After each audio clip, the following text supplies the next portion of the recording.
Hey everyone, welcome back to the channel. Today we're diving deep into Netflix's latest action thriller, Havoc, starring Tom Hardy and directed by Gareth Evans of The Raid fame. This film has been in development hell for years, originally filmed back in 2021 but only just released in April 2025. Was it worth the long wait? Let's find out. After 4 years of production delays, reshoots, and pandemic-related issues, Havoc has finally landed on Netflix. If you're wondering whether to spend 2 hours of your weekend on this blood-soaked journey through the criminal underworld, stick around for my full breakdown and honest verdict. Havoc follows Detective Walker, played by Tom Hardy, a bruised and morally compromised cop who's caught in a web of corruption. After a drug deal goes catastrophically wrong, Walker must navigate the criminal underworld to rescue a politician's estranged son. The film is set in an unnamed American city that looks like a discount Gotham City, all rain-slick streets and neon lights, though interestingly it was filmed entirely in Wales. As Walker digs deeper into the city's criminal underbelly, he uncovers a conspiracy that threatens to consume everything in its path.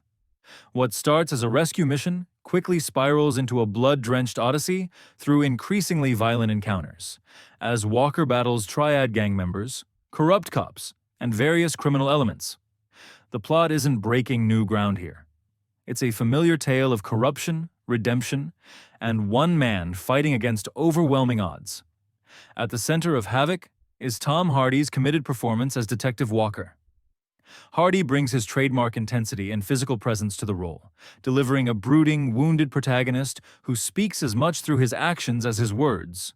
Hardy underwent significant physical training for this role, and it shows.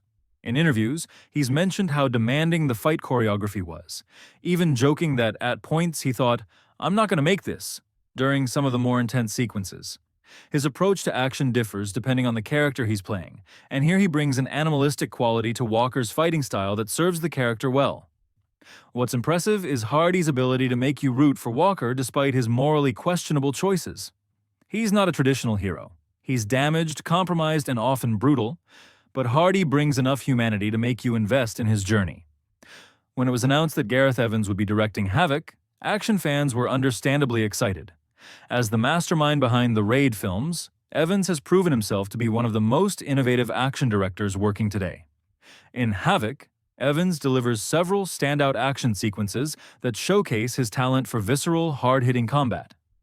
The highlight is undoubtedly a prolonged fight in a nightclub that unfolds with brutal precision, and a later cabin sequence that Evans himself has described as one of the most challenging scenes he's ever shot. Evans uses gunfire to artfully light some sequences, giving viewers brief, violent flashes of brightness amid darkness, a stylistic choice that enhances the film's gritty atmosphere. There are also subtle homages to action cinema, including a John Woo-inspired sequence that eagle-eyed viewers might catch. However, not all of the action scenes hit their mark. Some critics have noted that certain sequences feel choppy compared to Evans' earlier work, with abrupt cuts and occasional CGI that feels out of place in an otherwise practical effects-driven film. Havoc has had a rocky road to release. Principal photography began in Wales back in July 2021, with Tom Hardy and Forest Whitaker spotted filming throughout Cardiff, Barry, and Swansea. According to Netflix, this is the largest feature film ever shot entirely in Wales, with a significant economic impact of over £200 million, $265 million for the UK economy. However, the film faced multiple delays. According to director Gareth Evans, the Hollywood strikes were a major factor, though he's suggested these delays ultimately benefited the film by allowing for additional reshoots and refinements. Some sources suggest the budget was between $80 to $100 million, making it a significant investment for Netflix. Despite being set in an American city, Havoc was filmed entirely in Wales. Locations included Cardiff, Barry, and Swansea's historic Brangwyn Hall. The production transformed these Welsh locations into a grim American metropolis through clever production design and atmospheric lighting. The film's visual style is heavily influenced by 70s crime thrillers, with a dark, rain-soaked aesthetic that enhances the story's gritty tone. Cinematographer Matt Flannery, who previously collaborated with Evans on The Raid, creates a claustrophobic urban landscape that feels like a character in itself.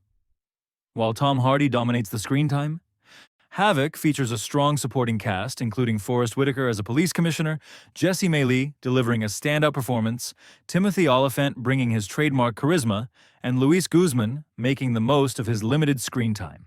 Unfortunately, some talented actors feel underutilized, with Forrest Whitaker in particular not getting enough material worthy of his talents.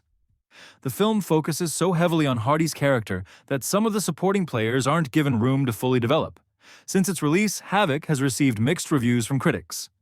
As of now, the film holds a 67% fresh rating on Rotten Tomatoes based on over 50 critic reviews, and a score of 59 on Metacritic. Critics generally praise the action choreography and Tom Hardy's committed performance, but many find fault with the convoluted storyline and pacing issues. Variety called it a dark, destructive Netflix outing, while The Hollywood Reporter praised Hardy's hard-charging action thriller performance. Audience reactions have been somewhat more positive, with many action fans appreciating the brutality and choreography of the fight scenes, even while acknowledging the story's shortcomings. Let's talk about what Havoc gets right. First, the action sequences when they work are spectacular. Evans hasn't lost his touch for choreographing brutal, bone-crunching combat that feels consequential. A standout nightclub fight sequence rivals some of his best work in The Raid. Second, Tom Hardy gives his all to the physical performance. His commitment to the role is evident in every punishing fight scene, and in the way he carries Walker's physical and emotional wounds throughout the film. Third, the atmosphere is impeccable. The film creates a convincing world of corruption and violence, with production design and cinematography that enhance the story's noir influences. But Havoc isn't without significant flaws. The plot, while serviceable, treads familiar ground, and sometimes gets lost in its own complexity. By the film's final act, the motivations become murky, and some character decisions don't entirely make sense. The pacing is uneven, with the film sometimes dragging between action sequences before rushing through important plot developments. And finally, some of the CGI work stands out in a negative way against the film's otherwise practical approach to action and effects. So is Havoc worth your time? If you're a fan of hard-hitting action cinema and appreciate Tom Hardy's intense performances, absolutely. The film delivers several standout sequences that showcase why Gareth Evans is considered one of the best action directors working today. However, if you're looking for a tightly plotted crime thriller with depth beyond its visceral action, you might find Havoc lacking. It's a film that prioritizes style and spectacle over substance, for better or worse. I'm giving Havoc a 7 out of 10. It doesn't reach the heights of Evans' The Raid films, but it offers enough bone-crunching action and atmospheric tension to satisfy genre fans. After a 4-year wait, it delivers what it promises: a violent journey through the criminal underworld with Tom Hardy as your bruised and battered guide. Have you watched Havoc yet? Let me know your thoughts in the comments below. Did you think it was worth the long wait, or were you disappointed? And if you enjoyed this review, please hit that like button, subscribe for more content, and hit the notification bell to stay updated on new videos. Thanks for watching, and I'll see you in the next video.